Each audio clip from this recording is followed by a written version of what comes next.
2, France Maghreb 2. LGF, le grand forum, bonjour tout le monde, bienvenue et j'espère que vous allez bien. C'est vendredi aujourd'hui, on a retrouvé nos habitudes, après une émission spéciale d'hier avec monsieur Enver de Santos qui est avec nous. Bonjour monsieur Enver. Bonjour Christophe, bonjour à tous. Comment ça va Enver? Eh bah écoute, franchement, depuis que le froid est retombé, bon, il y a un peu d'humidité, mais ça va, alhamdoulilah. Bon, ça va, tu retrouves tes repères, on va dire. Exactement, bon, mais on est loin de mes 20 degrés, tu vois, de survie. C'est ça. Avec Tarek Mami aussi qui nous rejoindra d'ici quelques instants sur France Maghreb 2 jusqu'à 18h évidemment. Votre LGF, le grand forum, l'émission qui vous ressemble et qui vous rassemble.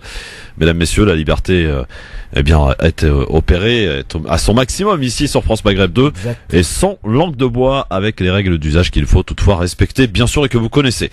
Mon cher Enver, on va parler de quoi dans ton avis tranché tout à l'heure? Eh bien, dans mon avis tranché, c'est un avis tranché qui se fait en plusieurs parties. Aujourd'hui, c'est la première partie. Ah, tu nous fais une série à la Redouane Moumine. Exactement, il m'a inspiré Redouane sur le coup, tu vois. Et là, sur le sujet, c'est discrimination pour les nuls. Parlons-en.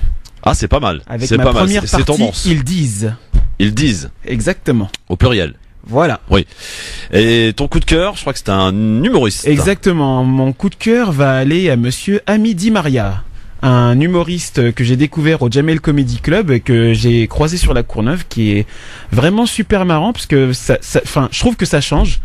Voilà, sans vulgarité, je vous laisserai découvrir tout à l'heure. Très bien. Eh bien, on l'aura peut-être au téléphone, non? Exactement. Normalement, bon. Il doit répondre. Bon, eh bien, parfait. Et puis, on aura un petit extrait aussi d'un sketch. Restez avec nous sur France Maghreb 2. Voici le programme. Il est une nouvelle fois chargé. C'est parti.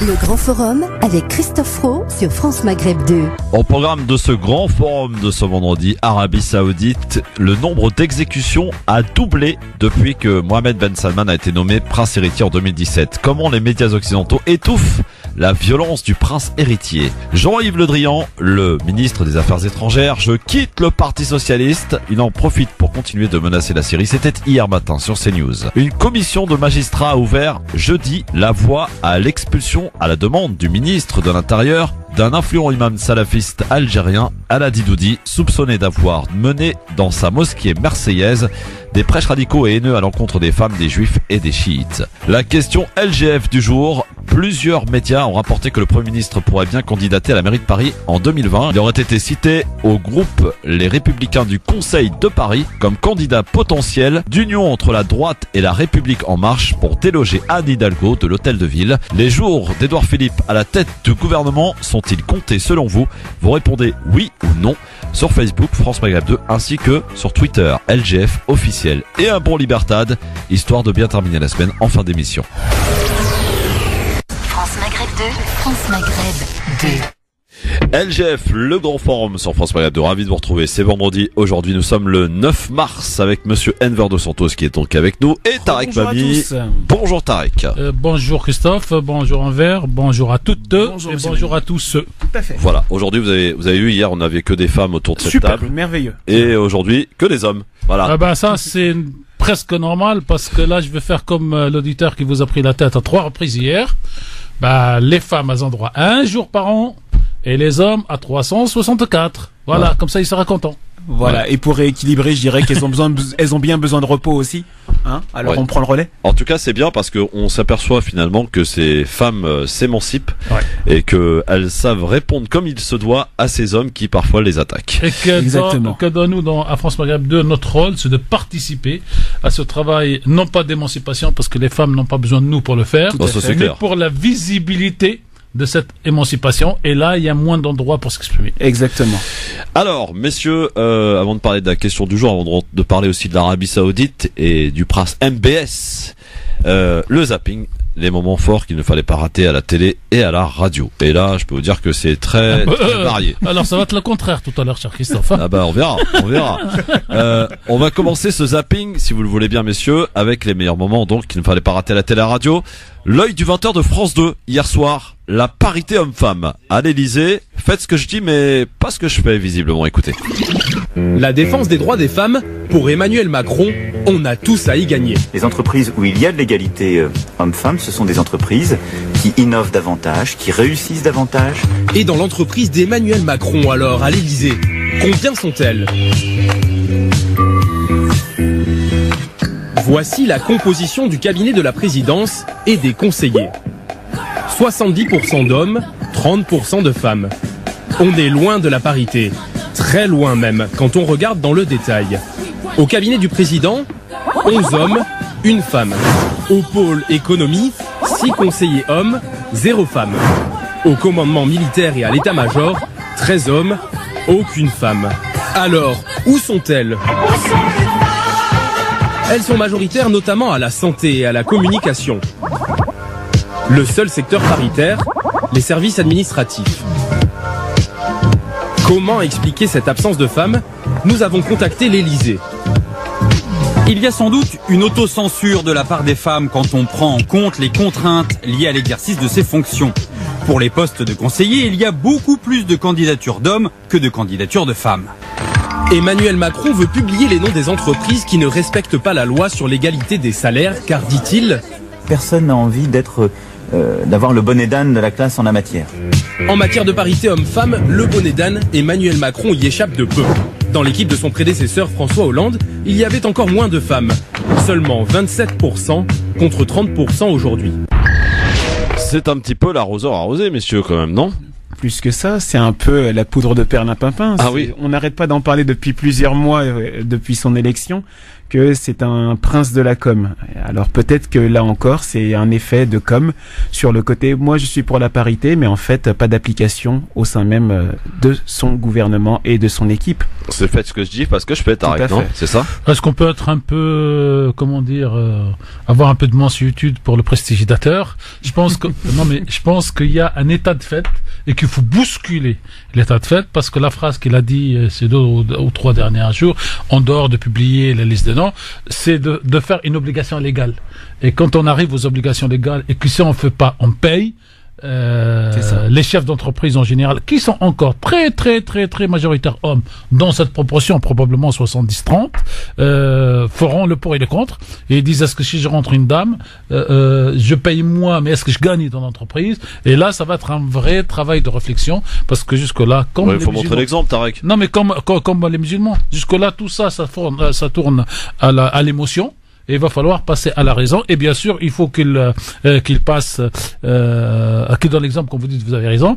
Mais il faudra aussi faire ce tableau à la fin de son mandat pour savoir si, pendant le truc, est-ce qu'il n'est pas monté à 35 ou un truc comme ça. Est-ce qu'il a réussi à ce que je sais, moi, de mon contact avec lui, en tant que journaliste, avec la presse, la majorité des membres du service de presse sont des femmes.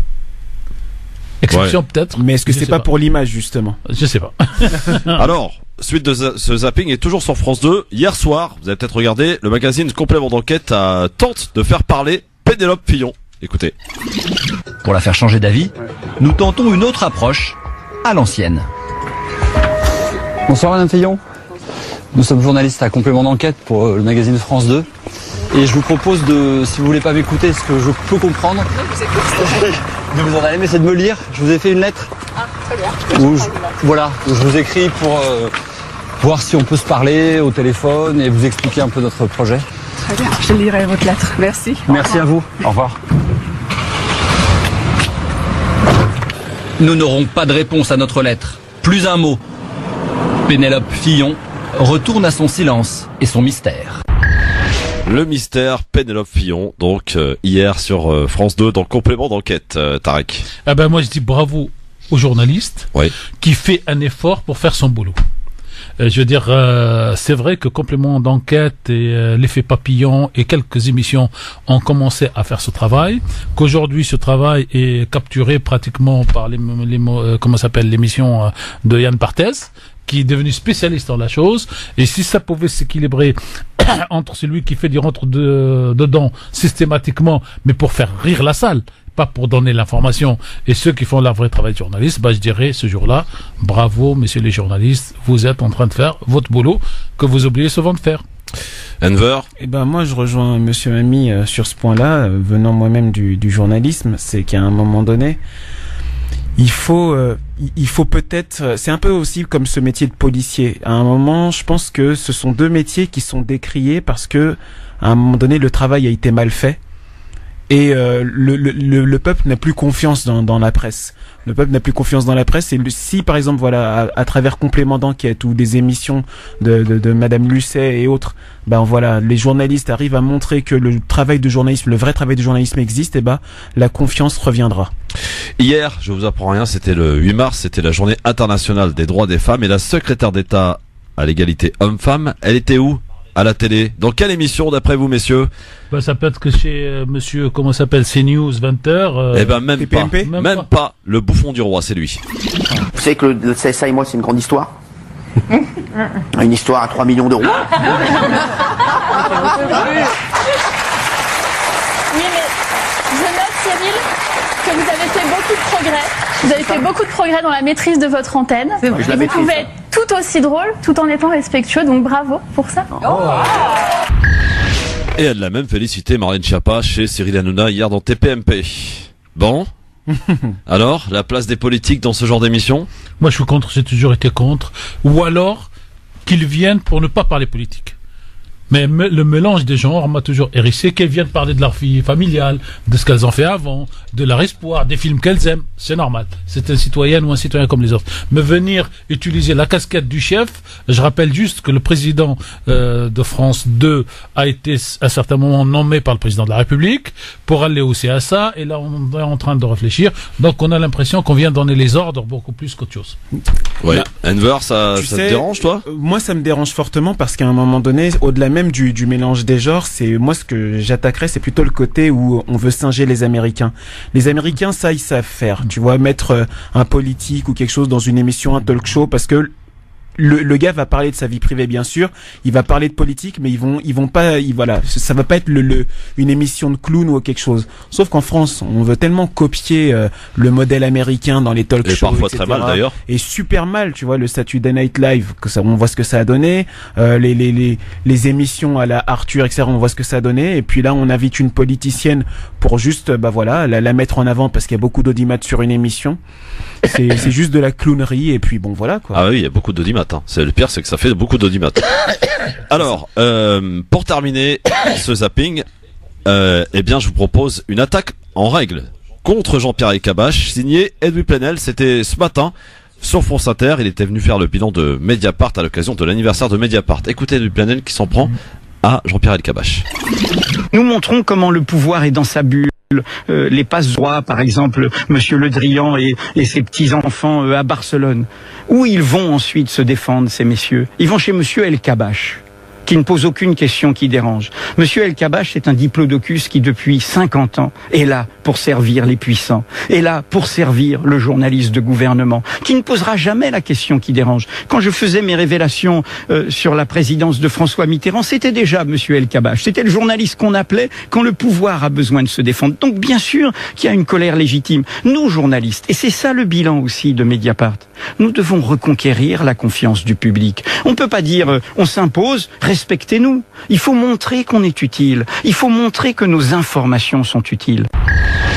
Est-ce que vous partagez la colère de Edoui Plenel ce matin sur France Inter, Tarek Mami, en tant que journaliste, collègue? Un verre, allez-y. Ouais, je partage totalement. C'est moi, je soutiens pas Edoui Plenel sur tous ces voilà, sur tous ces sujets, sur tous ces thèmes, mais je le soutiens dans son combat justement pour un journalisme professionnel et pour justement cette indépendance face à la politique. Donc, je ne peux que saluer justement ce coup de gueule. Tarek ? Rien à rajouter, idem comme dit le grec. Aujourd'hui, faudrait-il dans la loi sur la communication et la liberté de la presse, redéfinir ce que c'est qu'un journaliste, redéfinir qu'est-ce que c'est qu'un patron de chaîne ou de télé ou de radio, je sais pas quoi, et faire la distinction entre ce qui est possible et ce qui n'est pas possible. Voilà, c'était le zapping, les 4 moments qu'il ne fallait pas rater à la radio, mais aussi à la télé. La question du jour, elle fait référence à un bruit qui court en ce moment et qui émane de médias quand même sérieux, nos confrères d'RTL notamment, donc qui on rapporte que le Premier ministre pourrait bien candidater à la mairie de Paris en 2020. Alors, il aurait été cité au groupe Les Républicains du Conseil de Paris comme candidat potentiel d'union entre la droite et la République en marche pour déloger Anne Hidalgo de l'Hôtel de Ville. Les jours d'Édouard Philippe à la tête du gouvernement sont-ils compter d'après vous? C'est la question que l'on vous pose aujourd'hui et à laquelle vous répondez sur Facebook France Maghreb 2 et sur Twitter LGF. Et je dois dire que vous êtes en majorité à dire oui, que les jours d'Édouard Philippe sont-ils comptés. Moi perso j'ai un peu de mal à y croire. Tarek Mami, est-ce que vous y pensez que c'est possible? Alors il y a deux éléments. Ouais. J'allais dire le personnel, l'émotionnel, le raisonnable. Madame Hidalgo s'est fait beaucoup d'ennemis dans cette ville de Paris. Et donc, à la limite, tout le monde voudrait, et je mets entre guillemets tout le monde, voudrait qu'elle dégage, parce qu'elle est dans une espèce de bulle. Les gens de droite et d'extrême droite diraient qu'elle travaille juste pour les bobos, jamais pour les autres. La fermeture des berges, la voiture, le je sais pas quoi, bon. Donc ça, c'est une idée qui tourne. La deuxième, ça m'étonne pas que Monsieur Philippe, le Premier ministre, y va. Troisième, la surprise pour moi, ce qu'on annonce aujourd'hui, cette candidature éventuelle, ce qui porte malheur 3 ans avant, et qu'on commence à annoncer la fin de sa mandature. Je crois pas du tout. Moi, je crois qu'il restera au moins jusqu'à fin 2019 et la fin des élections européennes, pour voir s'il a acquis du poids ou pas. Donc c'est une analyse à la fois personnelle. Il pourrait y aller à la dernière minute en fait. Pas la dernière minute, c'est gagner. Parce qu'aujourd'hui il a aucun tissu. Le tissu politique qu'il a, c'est qu'il est Premier ministre.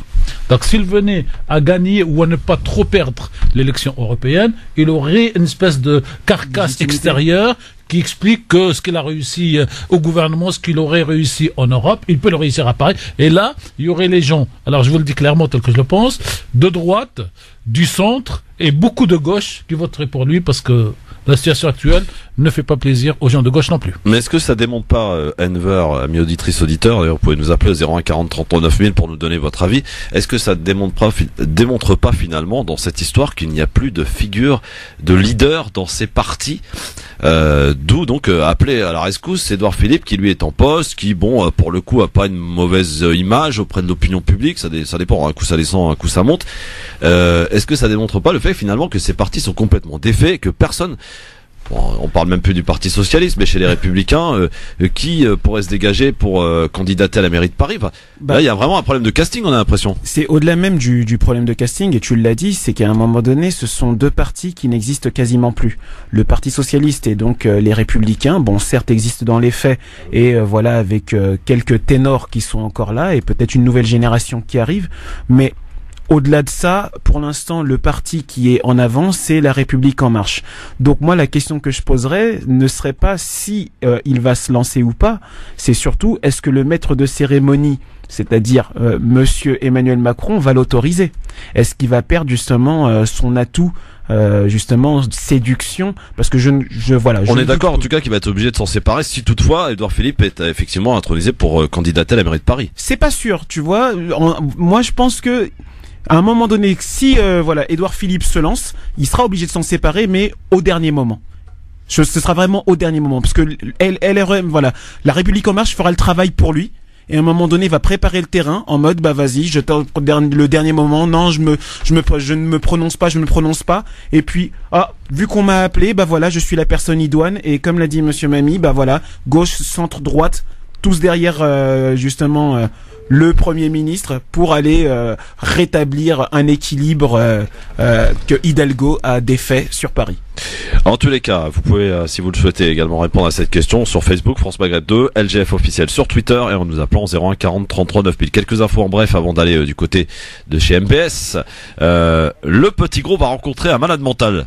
Le petit gros, évidemment, c'était Kim Jong-un, selon les tweets de Donald Trump, et le malade mental, le président américain. Ils vont se rencontrer? Vu par son homologue. Et oui, donc, eh bien après les insultes, c'est un sommet qui s'annonce, messieurs, au plus haut niveau entre deux dirigeants imprévisibles.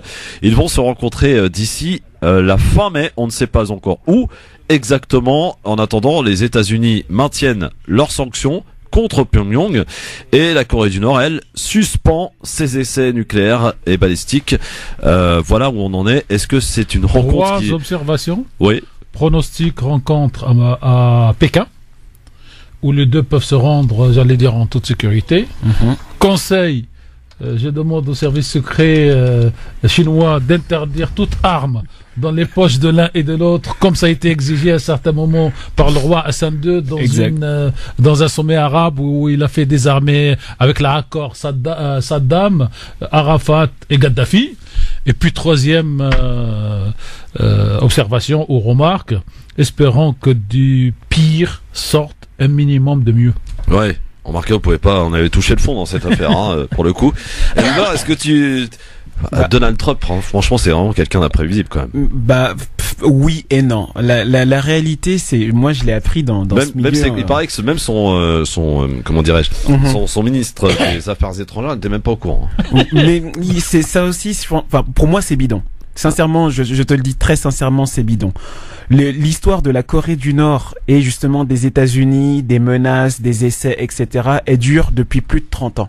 Avant même que le président actuel de Corée du Nord... Oui, mais c'était pas aussi quand même aussi violent. Maintenant, Trump ça l'était, mais en correspondance à l'époque.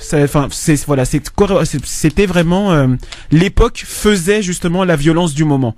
Et aujourd'hui, dans une époque où on est dans les réseaux sociaux, où on a un espèce de psychopathe qui justement tweet à la seconde, on a le reflet de ce qui arrivait déjà avant. Mais à chaque fois que la Corée du Nord s'est retrouvée dans des situations où ils avaient besoin d'avoir des ressources alimentaires, etc., il y a eu une petite menace par-ci par-là. Et ensuite, ça s'est rétabli. Carter avait rencontré à son époque le président de Corée du Nord. Là, on va avoir une rencontre. En tout cas, j'espère que ça va se pacifier. Mais sincèrement, à part les réseaux sociaux, la violence, elle a toujours été de mise. Regarde, il y a eu les Jeux Olympiques il y a pas longtemps. Les deux Corées du Nord, ont défilé ensemble. Les deux Corées. Oui. Voilà, les deux Corées ont lapsus linguae justement. Les deux Corées ont défilé ensemble et c'était justement ça veut dire qu'à terme c'est le Nord qui va gagner le Sud. C'est pour ça que ce sont les deux Corées. Bon, en tout cas, c'est vrai que là on en parle beaucoup depuis ce matin dans les médias. C'est l'info principale de la nuit qui a été détaillée ce matin dans les rédactions. Sinon, évidemment, une information beaucoup plus dramatique puisqu'il y a 7 morts et 7 blessés au moins à Kaboul en Afghanistan, un attentat suicide qui visait la communauté chiite. Le bilan aurait pu être beaucoup plus lourd puisque le kamikaze s'est fait exploser quand la police l'a repéré. Encore, j'allais dire, un nouvel attentat au Pakistan. C'est dramatique, c'est dramatique et là encore, les gens ne comprennent pas que ça par contre, on en parle beaucoup moins à la télé. Voilà. On n'en parle pas parce que c'est pas avantageux de dire que des musulmans se font également assassiner dans ce genre d'actes terroristes. Tarek Enver, amis auditrices, auditeurs, j'aimerais qu'on parle un instant, si vous le voulez bien, de l'accueil favorable réservé par les commentateurs occidentaux à Mohammed Ben Salman, qui passe sous silence par là même la brutalité saoudienne à l'intérieur. Les frontières du royaume, comme à l'étranger d'ailleurs, la couverture trompeuse des mesures récentes prises par le gouvernement saoudien a été généralisée. Les commentaires sur la purge lancée par le prince héritier Mohammed Ben Salman et ses initiatives contre le Liban et l'Iran notamment ont tendance à brouiller la répression intérieure, le sectarisme et le bellicisme. Un instant là-dessus, Tarek Pami, comment comprendre et analyser le fait que la presse étrangère, j'ai des exemples à vous donner tout à l'heure, mais minimise cette violence qui perdure finalement sous un air de réformateur, de changement, etc. Finalement, rien ne change quoi. Sans m'étaler, parce que j'ai réservé beaucoup de temps à ce monsieur MBS, y compris dans des écrits publiés à droite et à gauche, je dirais peut-être encore une fois 2 ou 3 idées fortes. La première idée forte, c'est celle qui sort dans le livre Führer, le livre américain contre Trump, avec cette phrase où à la réunion de Trump et de MBS, Trump dit à MBS, donne-moi ce que je veux, je te donne ce que tu veux. Ouais. Bon, ça c'est le pilier. Donc MBS veut devenir roi, l'autre lui dit ok, on va te mettre en haut de l'affiche. Et Trump veut à la fois Israël avec Jérusalem, Al-Quds comme capitale et beaucoup d'argent. Et les deux ont eu à ce jour plus ou moins ce qu'ils ont demandé. Deuxième chose, c'est que la France et l'Angleterre gagnent beaucoup d'argent en vendant les armes qui vont tuer, qui vont assassiner au Yémen. Au Yémen. Et donc aujourd'hui jouer un rôle moral et dire stop du coup, ça marche pas, c'est pas dans l'intérêt de leur économie qui est faible, donc ils ferment les yeux et ils continuent. Troisième chose, aujourd'hui ce MBS est en train de se rapprocher d'une manière et directe et indirecte, directe notamment parce qu'il a autorisé la semaine dernière le survol par les avions israéliens On sait pas si c'est civil et militaire ou juste civil, l'espace aérien saoudien. Donc les amis d'Israël, donc les amis de mes amis sont mes amis. Et dernier point, c'est parce que aujourd'hui on a besoin de lui là où il est pour lui piquer son argent et tout ce qu'il a, qu'on sort de telles déclarations que la presse occidentale le met au zénith, sauf que une partie des journalistes de cette presse occidentale, notamment au New York Times et dans un journal à Londres, qui le décrètent beaucoup plus comme assassin que comme futur truc. Alors, et dernière chose, je termine là, cher Christophe, pour moi, un réformateur commence par remettre en cause le système dans lequel il est, et par exemple, commencer par annoncer à quelle date il va y avoir les premières élections libres dans ce pays pour la constitution d'une assemblée nationale qui décide, et en même temps, quand est-ce qu'il va décider d'une loi qui sépare l'argent public de l'Arabie Saoudite et l'argent privé? Tant qu'il n'y a pas ces deux éléments, pour moi, ce n'est pas un réformateur, c'est un dictateur en herbe qui se risque d'être encore plus dictateur que tous les dictateurs que l'Occident a prétendu abattre. Un exemple, quelques exemples en titre. Le titre d'un article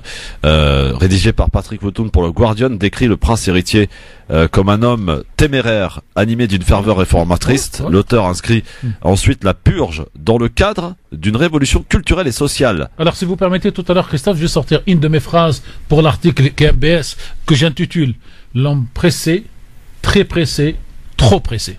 Ouais. Et je vous sortirai moi ma phrase sur qu'est-ce que c'est que la réforme en Arabie. Alors un petit tour du côté du New York Times, où c'est pas mieux d'ailleurs, puisque eh bien dans un article là aussi consacré à MBS, il affirme: j'ai interviewé Ben Salman 2 fois, j'ai trouvé authentique sa passion pour la réforme, significatif de le soutien dont il bénéficie. Comment il s'appelle le journaliste? Thomas Winson, je crois. Donc qu'il bénéficie auprès des jeunes de son pays, et convaincant son argumentaire en faveur d'un changement radical en Arabie Saoudite. Et s'il n'existait pas, le système saoudien aurait dû l'inventer. Quelqu'un devait secouer le cocotier. Voilà en substance que dit donc ce journaliste dans le New York Times à propos de MBS. Évidemment, alors c'est ce qui est intéressant d'observer dans cette histoire Enver, c'est que cet accueil favorable passe sous silence la conduite brutale du gouvernement saoudien depuis le coup d'État donc mené depuis son palais en juin dernier. Et bien rappelé, Amnesty International rapporte que de juillet à octobre, l'État saoudien a tué 60 personnes, multipliant les exécutions avec une moyenne de 5 mises à mort par semaine. Selon Min Mahalouf, qui est la directrice du travail de recherche pour Amnesty au Moyen-Orient, l'organisation affirme que de nombreuses personnes condamnées à mort et exécutées en Arabie Saoudite se voient refuser un procès équitable et sont souvent reconnues coupables uniquement sur l'aveu estorqué sous la torture, comme le souligne Mahalouf. Les autorités saoudiennes utilisent donc la peine de mort pour étouffer la dissidence. Voilà un petit peu ce que ressort ces chiffres effarants. Tu sais, moi je vais laisser parler justement l'expert Monsieur Mami justement sur l'Orient, mais en revanche d'un point de vue de communication, moi je vais te dire ce que je vois là. Ce que je vois, c'est tout simplement le fait que à un moment donné, on met en avant un côté parce que financièrement, comme on l'a dit tout à l'heure, c'est avantageux. Il y a beaucoup d'intellectuels français qui le disent. Oui, MBS veut réformer, il veut réformer les hadiths du Coran, etc. Tout ça, plein de choses qui vont dans un certain sens par rapport à la normalité de l'Arabie Saoudite que les Occidentaux attendraient. Et de l'autre côté, on peut cacher et on peut dissimuler justement les exactions qui vont continuer dans ce pays. C'est comme ça, c'est juste de la communication. Tu vas pas parler en quelque sorte du meurtre que telle personne a commis, mais tu vas parler du fait que mais il est quand même gentil parce que il s'occupe des enfants, etc., etc. Alors justement, ça va nous permettre de terminer avec ces chiffres, parce que l'Arabie Saoudite est à la tête, je vous le rappelle, de la coalition qui massacre, on peut le dire, parce que c'est un véritable massacre, le Yémen. Et ça, pour le coup, c'est vraiment passé sous silence. Le Yémen, qui fait face à ce que l'ONU considère comme l'épidémie de choléra la plus virulente jamais enregistrée, avec 895 000 cas, un désastre dans lequel les États-Unis et le Royaume-Uni ont joué un rôle crucial, mais on peut rajouter aussi la France. Selon un groupe de chercheurs médicaux, 7 millions de personnes au Yémen, soit un quart de la population, sont au bord de la famine, tandis que 17 millions d'habitants au total sont victimes de taux d'insécurité alimentaire. Sont là des chiffres qui sont terribles. En janvier, le bilan parmi les civils était de 10 000 morts et 40 000 blessés. Voilà, ça ce sont des chiffres extrêmement parlants, et tout ça tout ça en particulier, Tarek, je pense ne pas me tromper en disant que c'est de la responsabilité de l'Arabie Saoudite. En partie, mais pas seulement. Alors moi je dirais que c'est en 100% de la responsabilité de l'Arabie Saoudite dans ce qui se passe à l'intérieur de chez elle, dans ce qui se passe dans cette guerre contre les Yéménites. Parce que moi la question que je pose à quelqu'un dans la rue l'autre jour, j'étais avec un chauffeur de taxi, d'ailleurs je salue un des chauffeurs d'Uber que j'ai eu avant-hier et qui m'a dit qu'aujourd'hui il écouterait parce que ce qu'on a eu comme débat l'a intéressé. J'ai oublié son prénom, qu'il m'excuse, mais en tout cas je le salue. Et je lui dis, cher monsieur, je vous pose une question. Des gens qui dans un pays, dans leur pays, décident d'adopter telle religion et telle politique. Ouais. Est-ce que pour vous, quelqu'un de l'extérieur de notre pays a le droit de dire non, chez vous, vous n'avez pas le droit de faire? Je dis, c'est comme si votre voisin du 4e étage, qui a lui tout l'étage, et vous, disons, vous avez un appartement au 3e, vient vous dire, monsieur, j'ai vu que vous mangez des couscous. Vous n'avez pas le droit de manger du couscous et je vais faire de l'oppression pour que vous arrêtez de le faire. À moins qu'il y en ait dans la pub parce que c'est l'heure de la pub du couscous. Attends, et la éclaté de rire, il m'a dit, monsieur, j'ai tout compris. C'est formidable. Eh bien, on a tout compris, c'est l'heure de la pub, on est de retour très vite avec l'avis tranché de Tarek, il est prêt? Non. Non? Bah, on va passer par Enver, alors d'abord. Ok. Enver de Santos, on va parler de discrimination. À tout de suite. France Maghreb 2, France Maghreb 2. Votre LGF sur France Maghreb 2, c'est tous les jours évidemment de 16h à 18h, le Grand Forum, l'émission qui vous ressemble et qui vous rassemble. Eh oui, on essaie en tout cas. Chaque jour 16h-18h avec Enver de Santos, Tarek Mami aujourd'hui pour nous accompagner. Et le premier avis tranché, il est signé Enver de Santos. C'est parti, jingle.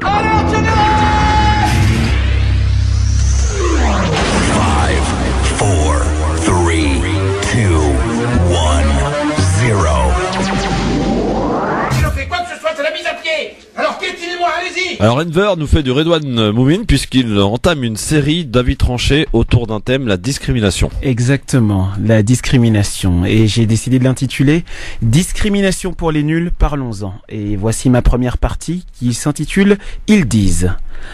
À l'heure où les tribunes incendiaires contre les minorités augmentent, je me demande pourquoi nous ne réagissons pas. Quand je dis « nous », je parle bien évidemment de toi qui m'écoutes, mais également d'elle, de lui et d'eux. Ces silencieux qui baissent le regard par la pression des puissants. Qui sont les puissants? Grande question. On ne cesse de parler de complot en désignant tour à tour ceux qui possèdent les médias, ceux qui possèdent les grandes sociétés, ceux qui... En fait, il y a tellement de désignations, alors qu'en fait, ils sont au final moins nombreux que nous. Un avantage, je pense. Un avantage car eux, dans cette minorité, sont unis. Alors que nous, dans notre majorité, nous sommes désunis. Alors encore une fois, vous me direz, qui sont-ils et qui sommes-nous? J'y viens, ne vous inquiétez pas.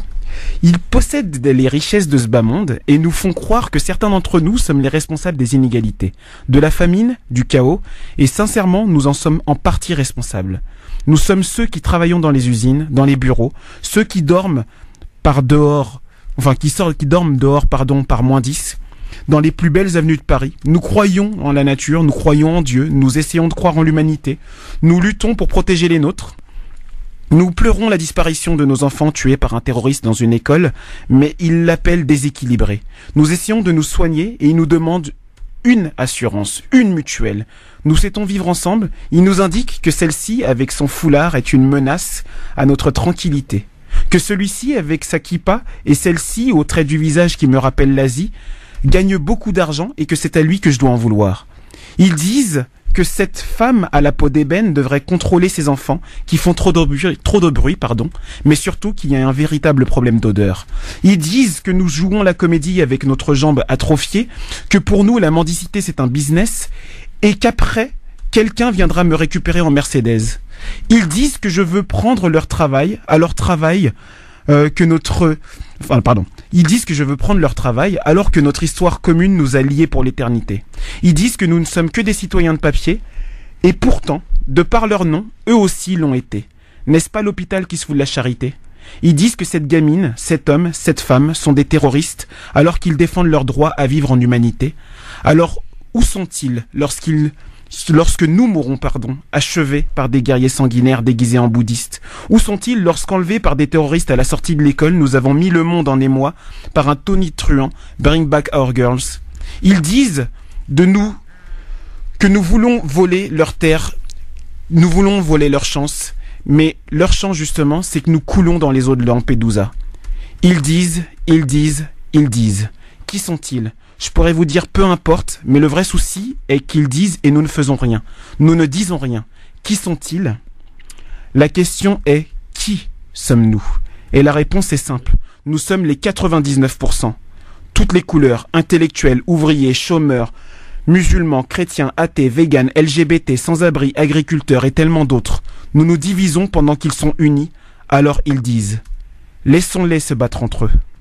Nous sommes les 99%. Réagissons.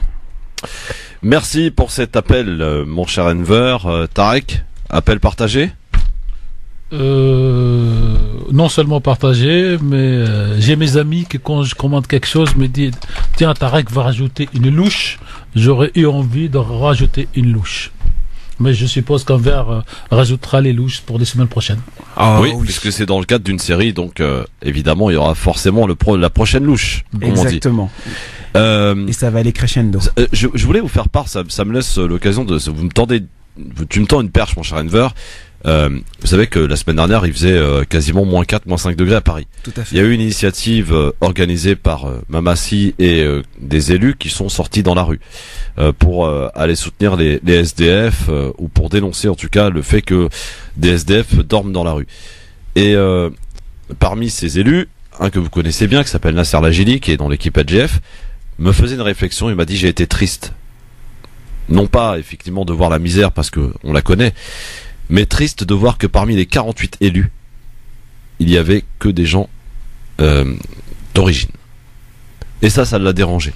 J'ai pas compris, Christophe. Sur les 48 élus, c'était que des Noirs ou des Arabes. Qui sont sortis. Qui sont sortis. Ouais. Je confirme. Il y avait deux Français de pure souche, comme on dit, même si j'aime pas ce terme. Les 46 autres étaient des David, des Saïd et des Mamadou. C'est une bonne nouvelle. C'est une bonne nouvelle, mais en même temps c'est triste. Non, c'est triste, mais c'est une très bonne nouvelle. Parce que en politique, Christophe, regardez toujours l'histoire et dites est-ce que le verre est à moitié plein ou est-ce qu'il est à moitié vide? Aujourd'hui, quand il est à moitié plein, c'est-à-dire qu'il est en train de se remplir. Et quand on dit à moitié vide, ça veut dire qu'il est en train de se vider. Et l'extraordinaire, c'est que là, le verre, il est en train de se remplir, puisque de plus en plus de personnes issues des diversités françaises sont en train d'arriver donc à cette classe politique.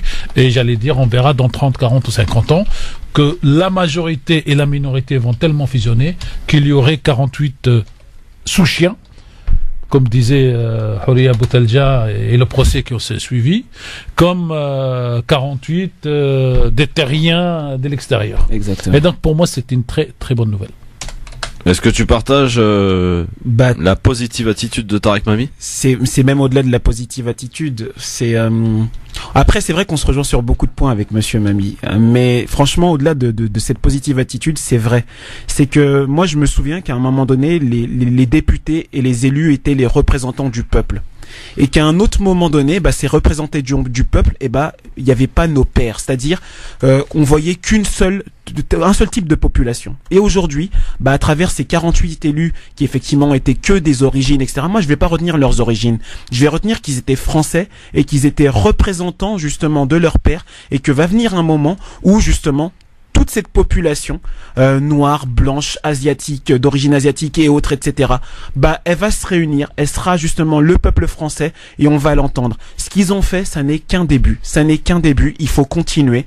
C'est comme ça. C'est que voilà, c'est le petit geste du colibri. Et tu es triste, Nasser. Si tu nous entends, moi je te dis, sois heureux parce que le combat a commencé et vous êtes les fers de lance. Parfait. Il y a eu la grande marche pour l'égalité. Ouais. Elle a été étouffée. On a perdu donc en gros c'était 1983. Ouais. J'allais dire nous sommes en 2023 et c'est une période de perdu dans l'histoire des citoyens français d'origines diverses. Mais à partir de maintenant, et on est qu'en 2018 et pas en 2023, exact. Il y a un mouvement qui s'est constitué et cette fois, il ne pourra pas être étouffé, il ne pourra pas être, éteint, parce que pour faire la boutade. Il y en a tellement, ça vient de tellement partout, que même les plus grands lobbies du monde n'arriveront plus à éteindre le mouvement En Marche. Et En Marche, ça veut dire tout ça. Oui, bien sûr.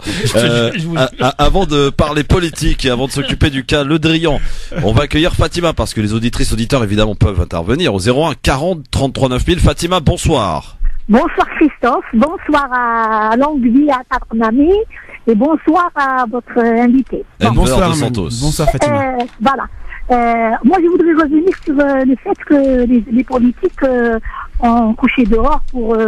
moi, si on me donne à régler le problème des SDF, je le règle en une semaine. Ah oui? Comment vous faites, Fatima? Alors, comment que je fais?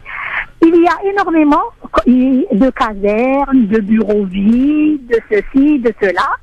Ils peuvent très bien les aménager et les mettre dedans. Combien il y a 3000, ils peuvent très bien les mettre. Et pour ceux qui sont addicts, ils veulent leur coller l'étiquette de addict, malade. Ils n'ont qu'à, il y a des tas de bâtiments qui sont vides. Là, dans le 16e, à la rue de l'Assomption, au 15 rue de l'Assomption, il y a un immeuble ça prend toute la moitié d'une rue. Mais solide que même la bombe atomique ne peut pas le démolir. Eh ben, ils sont en train de le démolir. Pourquoi démolir un immeuble comme ça et ne permettre des gens avec un service social, un service médical pour ces gens qui sont dehors? Qu'est-ce qu'on dit? On dit que bon, ils sont malades, ils sont addicts, ils sont fous, mais il faut les soigner. Il faut les soigner parce que j'ai vu un film justement sous la nuit ou quelque chose comme ça la dernière fois. Justement un film sur les SDF. Et quand j'ai demandé au réalisateur est-ce que vous avez trouvé une solution à ces gens, il me dit non, moi j'ai fait un travail d'artiste. C'est-à-dire il a fait un travail pour les voir. Vous m'entendez, Christophe? On vous entend, Fatima. Oui. Voilà. Il a fait un travail d'artiste. Donc s'ils veulent régler, et en plus de ça, je vais être mauvaise langue, en ce qui concerne les SDF, les associations se beurrent à fond la caisse. Donc ils vont jamais, je pense, peut-être pas tous, mais pas mal, lâcher ce filon. Voilà. Mais... Quant aux députés et aux politiques, ils n'ont jamais représenté le peuple. La preuve, ils ont tous été balayés. Et En Marche, il va être balayé. Et je vais vous faire une confidence. Allez-y. Enfin, pas une confidence. Je vais faire un pari avec vous, Christophe, que jamais Édouard Philippe ne sera maire de Paris. Et ça, même si ça je le pense vraiment. Voilà. D'accord. Alors Tarek Mami souhaite vous répondre, Fatima. Bougez pas. Merci Fatima pour cette intervention. Je vous en prie. J'allais dire que si beaucoup de citoyens comme vous se mettent comme vigie de la République et signalent tous ces immeubles, vous savez, il y a une très grosse association qui s'appelle le DAL, D-A-L, droit au logement, et qui, elle, passe l'année à chercher les immeubles vides et demande toujours aux voisins de leur indiquer ces locaux vides, et de temps en temps ils font le coup de poing pour aller occuper un immeuble et faire rentrer justement les gens, pas nécessairement les SDF, mais les familles qui n'ont pas. Donc il faudrait, vous, chère Fatima, et d'autres, chaque fois qu'il y a une situation comme ça, d'écrire au DAL, d'aller le voir, de leur dire nous on est voisins de tel immeuble, si vous pouviez faire un coup pour faire habiter les gens, peut-être que ça bougera. En tout cas, ça sera comme dirait donc le fondateur des Jeux Olympiques, participer, c'est l'essentiel. Moi, monsieur Tarmani, c'est que je suis, comme on dit, paralysé parce que j'ai pas Internet. Mais si j'avais Internet, là, je peux faire du bon travail. Il faut s'y mettre, Fatima, là, on est au 21e siècle quand même. Si je ne me trompe pas, il appartient à l'église. Oui, voilà. Il y a une église à la rue de l'Assomption, donc il appartient à l'église. Ça m'a fait mal au cœur. J'avais envie de pleurer. Mais un immeuble pratiquement solide, mais d'ailleurs, c'est au 15 rue de l'Assomption. Si les gens du DAL m'entendent, ils peuvent venir pour voir. Merci Fatima en tout cas pour votre intervention. 01 40 33 9000 si vous souhaitez évidemment nous appeler. Pour le coup, Emmanuel Macron qui avait dit qu'il n'y aurait plus de SDF avant la fin de l'année. Au 31 décembre, il s'est un peu planté parce que le prestidigitateur, il y en a quand même pas mal. Le prestidigitateur aurait mieux fait de se taire ce jour-là. Exactement. C'est clair. Il était vraiment pas obligé de le dire. Oui, c'était un coup de com' non réussi pour le coup. Un autre appel par ici. Bonsoir. Oui, bonsoir. C'est Abed d'Orléans. Bonsoir, cher ami. Bonsoir. Je me permets de vous rappeler juste pour faire un petit commentaire par rapport à vos invités d'hier, les féministes. Non, c'est pas des féministes. Elles ont passé l'émission à dire qu'elles n'étaient pas féministes. C'est des femmes qui... Oui. En fait, mais c'est juste pour dire, il y avait une d'entre elles qui disait que le prophète assisté au mariage où il y avait de la mixité. Donc j'aimerais bien qu'elle me donne un hadith, une histoire, le partage sur Facebook, sur Twitter, juste pour moi. D'accord. Alors, on va demander ça plutôt à Monsieur Bajrafil, mais moi, je vais vous donner un autre exemple, et là, vous allez trouver vous-même les hadiths. Les prières du temps des prophètes étaient non seulement mixtes, mais elles étaient dans la même salle. Au début, les hommes à côté des femmes, et à la fin, pour des raisons, y compris d'organisation familiale, les femmes venaient en dernier, faisaient la prière derrière les hommes et partaient en premier. Donc, la mixité chez le prophète, apparemment, ne pose pas de problème. Ah oui, moi aussi, ça ne pose aucun problème la mixité, mais c'était juste l'histoire que le prophète assistait au mariage. On demandera à la fille, à Fatima, ouais, on va absolument. Les demander, merci et à Bajrafil. Mais bon, c'est pas des féministes, c'est des femmes qui font de leur droit, comme vous défendez le droit de votre mère, de votre sœur, de votre femme et surtout de votre fille. Parfaitement, moi, en tous les cas, je partage, mais même eux, en fait, elles se proclamaient féministes, donc c'est pas moi qui ai utilisé le mot, Je vous remercie. Merci Abdel, merci pour votre question, et vous avez raison, en tout cas. De nous demander en tout cas des références, parce que c'est important évidemment, mais je pense que vous trouverez toutes les réponses dans le dernier livre de Bajrafil pour le coup, que j'ai lu, donc pour le coup Christophe a lu un livre, c'est bien. Ah oui, pourquoi, qu'est-ce que ça veut dire ça? Alors comme ça tu ne lirais pas? Non mais c'est vous qui dites Christophe a un livre, incroyable. Moi je veux dire que les Parisiens ne lisent pas beaucoup, tout simplement, hein. Oui. Moins depuis de quoi les Parisiens? Quoi? Commence pas les attaques. Non, commence pas les attaques. Non, les Parisiens ne lisent pas beaucoup, surtout depuis l'arrivée de ces réseaux sociaux. Moi qui ai un certain âge, comme dit l'autre, même si je suis pas machin, même si je suis pas encore à la casse, il y a 10 ans, on ne pouvait pas rentrer dans le métro parisien sans trouver au moins 2 personnes sur 3 avec un journal ou un livre. C'est vrai. Aujourd'hui, on est en train de basculer à 1-3 et 1 sur 3, et dans 10 ans, il n'y aura plus personne parce que tout le monde lirait, y compris des livres sur les réseaux sociaux, et on n'aura pas l'impression qu'ils lisent. Mais c'est même pas limité aux Parisiens, c'est l'ancien vice-président de Facebook qui le disait, c'est que après ces petites parenthèses, lui justement explique que il regrette d'avoir participé à l'aventure Facebook parce que justement le réseau social a tué justement le véritable lien social. Et là, voilà, exact, il a tué le social. Exactement. Ouais, pour le coup. C'est ça. Ossine est avec nous. Bonsoir Ossine. Bonsoir Christophe. Vous nous appelez d'où, cher Ossine? J'appelle du Kremlin 17. Très bien. Qu'est-ce qui se passe, Ossine? Je voudrais saluer les 3 femmes pour hier. 4. Il y en avait 4 même, ouais, parce que. Ouais. 4. Elles étaient super. Surtout Fatima. Ouais. Merci beaucoup. Fatima, c'est un bijou. Franchement, celle-là, il faudrait l'inviter plus souvent. Bah, vous inquiétez pas, elle est là, elle est chez elle, hein, voilà. Elle fait partie de l'équipe, Fatima Wassak. Dans la famille. Voilà. Bah, merci à vous, en tout cas. Très, elle a une intelligence, pas possible. C'est pour ça qu'elle est sur France Maghreb 2. Exactement. Et pas dans TMP ou je sais pas quoi, là. Voilà. Non. On va pas les laisser partir. Surtout, j'espère que son mari, il sait, qu'est-ce qu'il a dans la main, il faudrait qu'il la non, on lui dira pas, parce qu'on ne connaît pas. Si on le connaît. Il a un bijou. Ouais. Merci. Je l'ai adoré. Et, elle est très lucide, elle sait de quoi elle parle. Et est-ce que vous serez surpris? Est-ce que vous serez surpris si je vous dis qu'il y a des centaines de Fatima et des centaines de Mohamed qui ont cette capacité d'analyse et de compréhension sociale? Et c'est l'objectif du grand forum, c'est d'aller les dénicher. Ça ne m'étonnerait pas, mais par contre, elle, franchement... Il est tombé amoureux, là. Il est tombé amoureux, là. Bon, cette fois, on dira à son mari, hein. Ossine, on dira rien à son mari. Merci, Ossine. Il a tout entendu. Je m'en fous, de toute manière. Je m'en fous. Merci Ossine, en tout cas. Attends, et j'ai pas terminé. Et je voudrais, signaler quelque chose. Oui. J'ai été, la semaine dernière, à la marche pour Tariq Ramadan. Oui. Et Christophe, sincèrement, j'ai été déçu. Ouais, il y avait 50 personnes, quoi. Oh là là, j'ai été déçu. Tu confirmes qu'il y avait à peu près 50 personnes? Ben oui. Ouais. À peine, c'était... Tariq Ramadan qui est visé par une 4e plainte, d'ailleurs, je le signale au passage, qui nous vient de Washington cette fois-ci. Alors c'est la même en fait qui tourne, mais là vous allez en avoir 99. Ouais, bah, ça va y aller quoi. Ouais. Et qui a de nouveau été hospitalisé a priori aussi. Et son histoire me rappelle l'histoire de Sidna Youssouf. Oui. Quand ses frères l'ont mis dans le puits. Oui. Et c'est que Allah Azzawajal qui va l'aider lui. Moi je ne pourrais pas rester chez moi sans y mettre les pieds, ne serait-ce que qu'on puisse me compter parmi ces 50 personnes-là. Oui. Vous avez un problème de conscience, mais dans le sens positif. Et heureusement qu'il y a des gens comme ça qui ne supportent pas ce que eux ils croient que c'est une injustice.